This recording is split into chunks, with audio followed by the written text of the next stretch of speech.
Aku belum mandi hari ni, tapi terus buat video lah. Okay. Hey guys, and welcome to my new video. Hari ni is a bit different, which is aku baru je terima package daripada someone. Aku terima iPhone 12. Macam mana aku dapat? Tu adalah rahsia. Tapi aku really excited nak tengok apa yang Apple akan announce September ni, sebab dah dekat tangan aku. By the way, benda ni tak working unit, tapi aku akan beritahu korang apa yang about to expect bila kita dah dapat beautiful hardware daripada Apple tahun lepas, which is iPhone 11 Pro Max. And kita nak tengok apa pembaharuan yang dia buat tahun ni. Tapi apa yang aku nak cakap is tahun ni akan jadi lagi best. Sebab kalau tengok semua orang dah move to 120Hz. Kita orang dah pergi ke 90Hz. Dia ada RAM besar, ada powerful camera. Tapi apa yang Apple nak bawa dekat table kali ni is going to be a lot of interesting. Okay, first of all, iPhone 12 dia dah support Apple ProMotion Display. Yes, kalau kita tengok banyak device yang dah support 120Hz, 90Hz sampai 160Hz yang pakai sekarang is ROG. So, ada perbezaan ke? Ada orang cakap touch sampling dekat iPhone adalah far better daripada telefon Android yang pakai 90Hz, 120Hz. Actually, it's not quite that true. Sebab kalau tengok 120Hz high refresh rate is always win kalau nak tengok smoothness. Memang responsive is important, tapi bagi aku high refresh rate is still penting juga. Sebab tu ramai orang cakap best main game dekat iPhone. Tapi 120Hz yang ada dekat iPhone ni actually dah ada problem. Okay, apa problem dia? Dia memang ada 120Hz display, tapi IC yang support yang ada sekarang ni adalah support 90Hz je. So main production dah ada problem kat situ.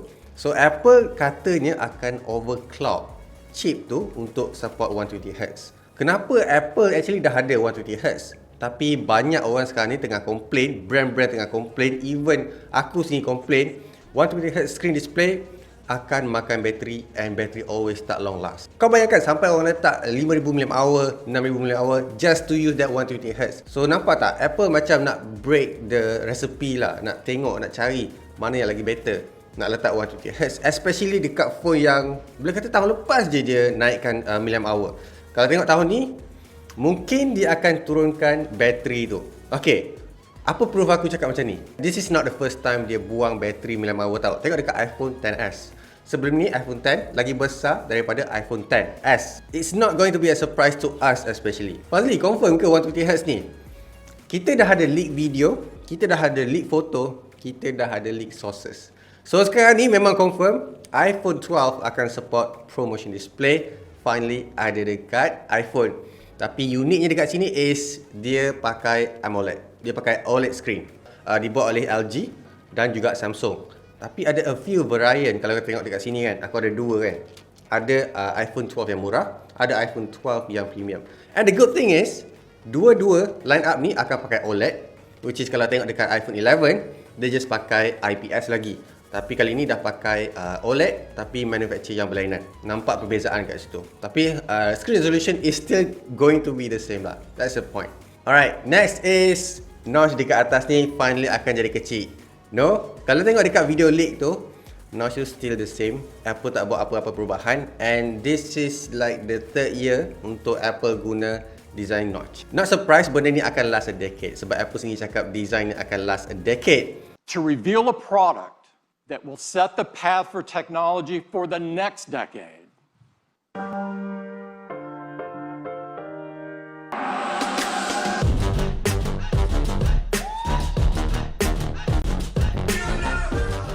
So what's next for a decade? Benda ni akan stay more than 6 years lagi. So tak boleh nak expect lebih. Even mungkin ada perubahan sikit. Kalau tengok dekat previous iPhone, benda ni tak akan berubah. That's a confirm for you guys. Jangan lupa juga, dia sekarang ada rumus juga pakai 20 watt charger. Okay, aku tak sure apa yang Apple nak bagi nama dekat fast 20 watt charger ni. Tapi yang pasti yang akan pakai adalah high end, bukan low end macam yang aku cakap iPhone 12. So not all going to rasa 20 watt charger tu dekat phone diorang.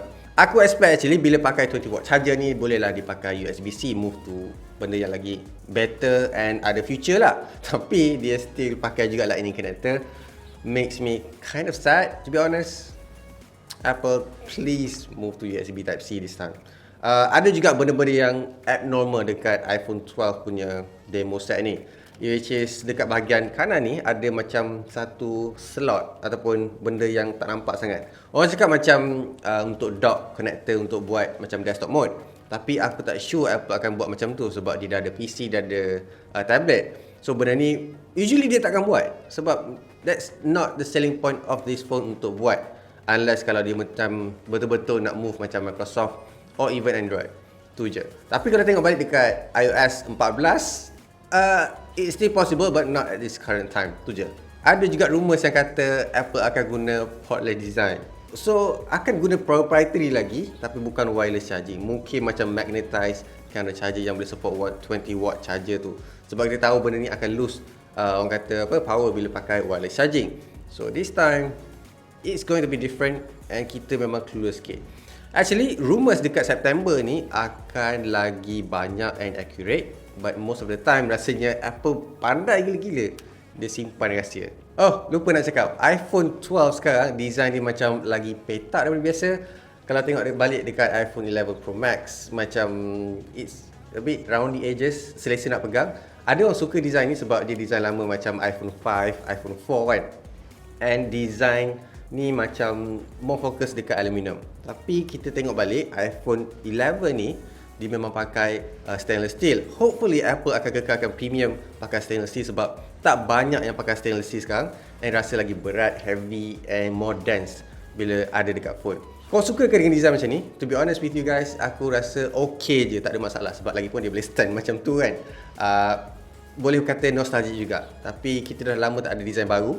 And mungkin ni adalah solution Apple untuk guna nak buat dekat iPhone 12 baru dia orang. So the next big thing is obviously dekat dia punya processor pakai A14 ataupun A14. So dia akan higher core count and then dia akan ada 6GB RAM, which is memang orang minta sangat-sangat, especially bila dah macam powerful sangat. Kau mungkin tak tahu yang A14 ni akan guna dekat MacBook baru, which is MacBook 12, MacBook yang kata kecil tu.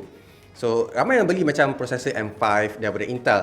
But this time, Apple akan guna ARM processor, which is A14 ni dekat MacBook biasa iaitu 12 inci. So, kita tak tahu macam mana. Tu hanyalah rumours. So, nampak tak benda ni actually capable on doing something good. And benda ni bukan something new sebab kita tengok dekat iOS ataupun WWDC hari tu, Apple ada cakap dia dah bagi dekat developer guna A12Z yang dia letak dekat Mac Mini. So developer boleh figure out macam mana nak ubah apps yang ada dekat yang boleh guna ARM processor letak dekat MacBook in future. Sebab dia memang akan beralih daripada Intel ke processor dia orang sendiri. So nampak kita akan nampak Apple macam dominate dia punya komponen sendiri. And really excited to see apa yang dia akan capable of doing something good, especially bercakap pasal silicon ni, Apple Silicon. Alright, next is Apple A14 ni akan support 5G. The main question is, adakah dia akan pakai millimeter wave ataupun dia still akan guna sub-6?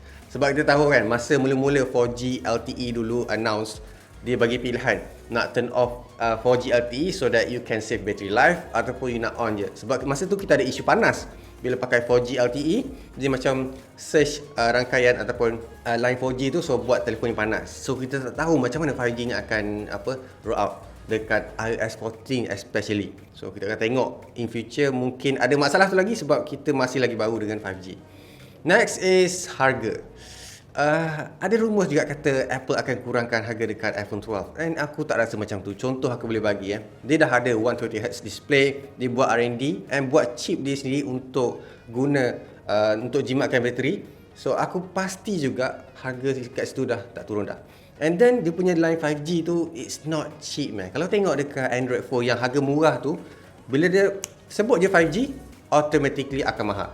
Kecuali Pocophone F2. Tu memang pelik nak mati. Aku sure juga dia macam tak ambil untung sangat. So, apa kata korang dengan iPhone 12 ni? Dia ada, actually bateri dia akan redesign balik untuk jimat bateri. Aku tak tahu macam mana. Yang tu aku nak explain pun macam tak jelas sangat. And then, yang pasti kita ada LiDAR sensor dekat bahagian kamera ni. Yang tu mungkin dekat premium punya iPhone je, which is iPhone 12 Pro Max. Mungkin aku tak sure lagi nama dia sebab aku punya sources sekarang ni macam shady gila. Alright, aku rasa tu je aku boleh cakap tentang iPhone 12 yang bakal dilancarkan September ni. And mungkin akan ada delay juga sebab kita ada situation which is COVID-19. Macam biasa guys, leave a like, subscribe. So keep smiling and I'll see you guys on my next video. Bye!